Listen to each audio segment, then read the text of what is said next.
Good day mga boss, si Boss Vic ito at muling nagbabalik. For today's vlog, pupunta tayo ngayon sa Barangay San Isidro, San Luis, Batangas. So malapit lang yun sa may Lemery, sa may Taal. Mamimesta tayo gamit itong ating ARY 500. Nung makuha ko to sa FKM, mula nung ma-aksidente ako noong December, ngayon ko lang uli siya magagamit sa ride ng long distance dahil mas komportable ako rito. Kaya samahan niyo ako.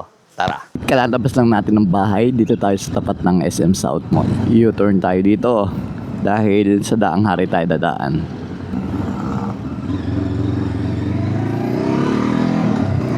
Masarap i-maneuver na ito. Ang pupuntahan namin sa San Luis, Batangas ay katrabaho ko. Kaya aaten kami ng piyestahan dahil piyesta sa barangay nila. Hindi ako nag-iisa. Meron akong tatagpuin sa Twin Lake. Yung mga katrabaho ko na galing sa bandang San Pedro, Santa Rosa. Sabi ko hindi na ako pupunta roon para hindi na ako iikot. Ngayon dito tayo sa Daang Hari. Ito kasi yung shortcut para pumunta ng Tagaytay. Nag-iisa lang tayo, subukan nating ihataw ng konti. Meron sumasabay sa atin, ayan, big bike ko. Tingnan natin kung magaling sa kurbada. Sports bike. Sa straight kaya mo ako. Ayan o, sa liko. Wow, pinanis ako Sinikap akong overtakean. Ito na yung end ng Daang Hari. Tapos yung extension nito, tinatawag na open canal. Papuntang Tagaytay, Emilio Aguinaldo. Dito tayo. Mas shortcut to, papunta ng Twin Lake. Ang babaybay natin ay Open Canal, Arnaldo Highway, tapos yung De Los Santos Avenue or De Los Reyes. Ayun yung Amadeo Tagaytay Road. Arnaldo Highway na tayo. Sa lahat ng nakikita kong gasolinahan, isa sa pinakamura tong refill, kaya magre-refill muna tayo. 77 pesos lang. Dahil wala naman itong turbo katulad ng Kawasaki ZH2 natin, itong ating ARY 500, pwede natin siyang patayin kahit pagkahinto. Malaglag siya pag Alin?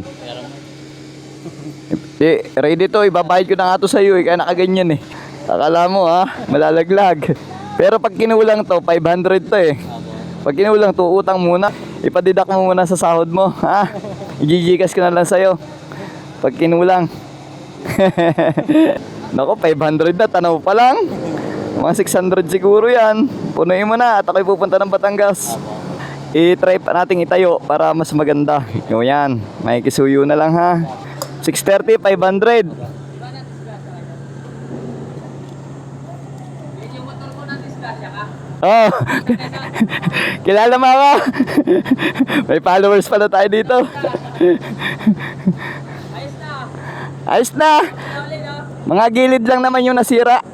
Yung mga flarings lang. Flarings. Oh, yung sa Manibela. Brother. Yung ano, di ba? Ito yung FKM Arayat 500.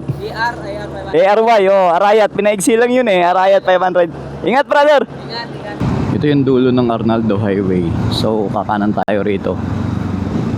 Governor's Drive na to.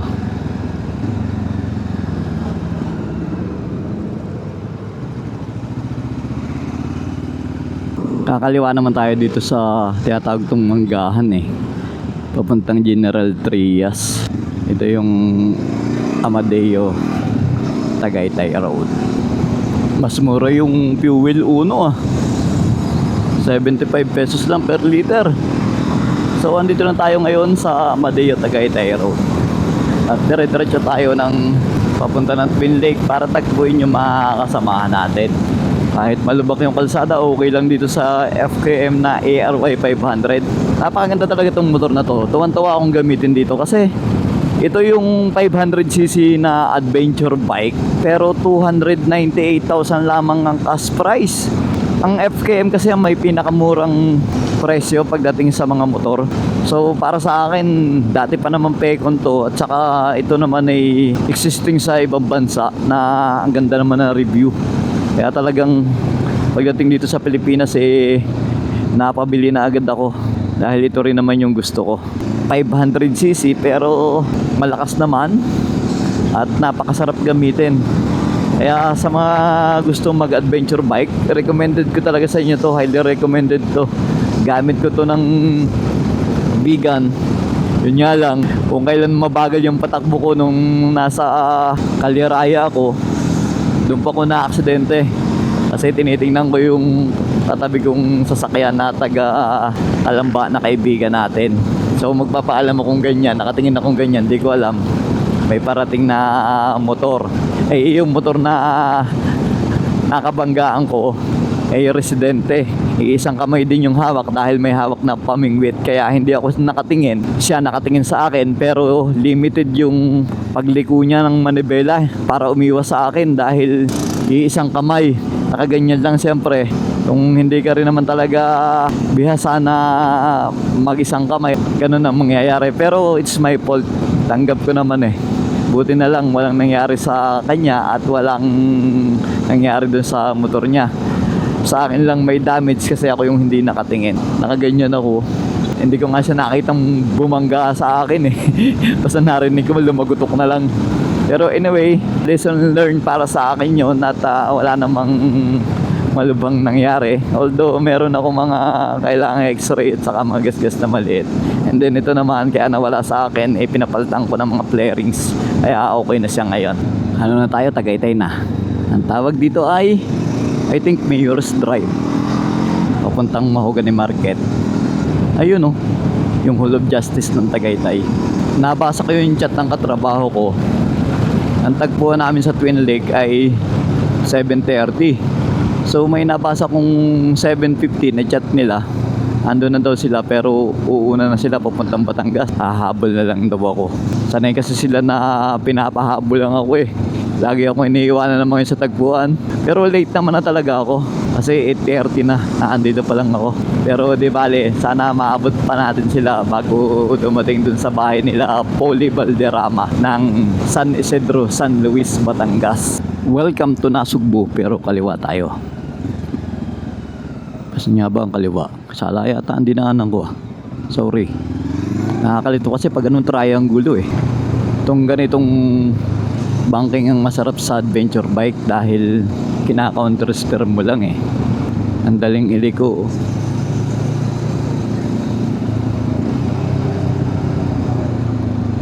Wow.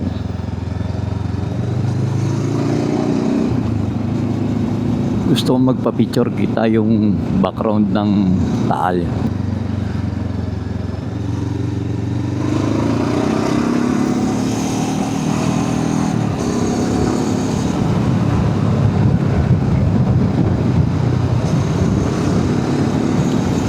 Grabe, sarap gamitin.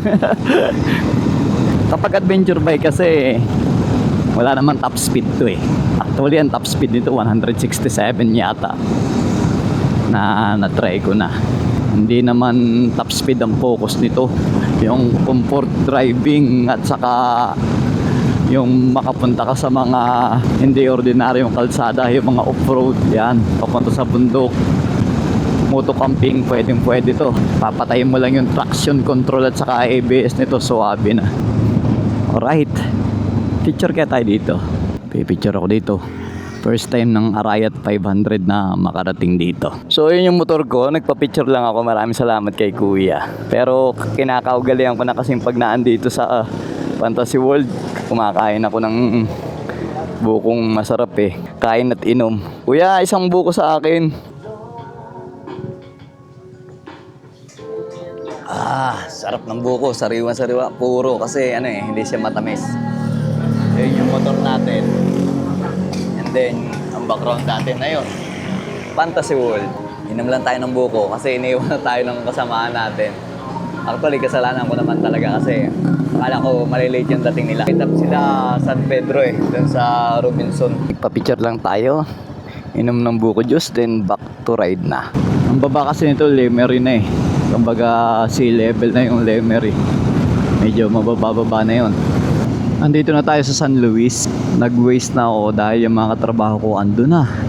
Kumakain na sa piyestahan. Dito. Ito ang hindi ko tanda eh. Dito sa Waiting Shade. Papuntang Barangay San Isidro. So nagpabato ako ng location nila and then ginugol ko na lang. Bali, pangatlong beses na pumunta rito, yung patay yung tatay niya.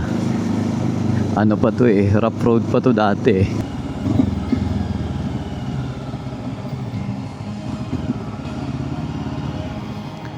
Oh, ito na nga.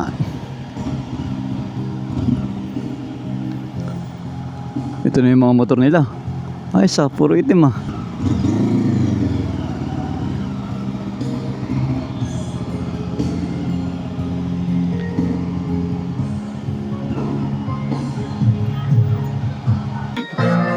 Okay, bye, kumain na. Kakain na ako. Nasa si Paul eh. Diyan po. Kakain na agad ako. Dami handa. Makaka-copyright ako. Wah. When I'm old, pretending love will come. Puli, ano ka ginagawa mo dyan? Kumusta? Kailan ka pa nakalib? Kapon pa? Ay mo na Eh, may dinaan ako diya. Pahinto-hinto ako. Ano ba yan? Ako ay malamang rin bulalaw.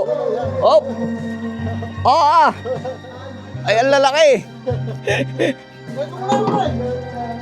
Kakain muna tayo. Pesta dito eh. Nung nakaraan taon, nandito rin kami. Parang kukunti yata kami ngayon. Oh. Nakalimutan ko ng video ha. Ano kakainin ko? Eh, ito nga pala yung bulalo. Yung naandun.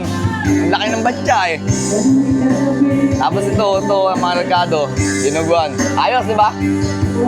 So ayan, after natin ng makipiesta kila Polly, ayan, Polly Valderrama, maraming salamat sa kanyang pamilya, sa asawa at saka sa mga anak, kaanak, ayan. Always naman, yearly na, andito kami at gamit ko yung ating FKM na ARY 500 na napakaganda ng performance. Kasama ko yung mga katrabaho ko, mapapansin nyo naman, ayun oh, naka Boss Big Vlog na riding jersey. Ayun pa isa. Okay, ride safe.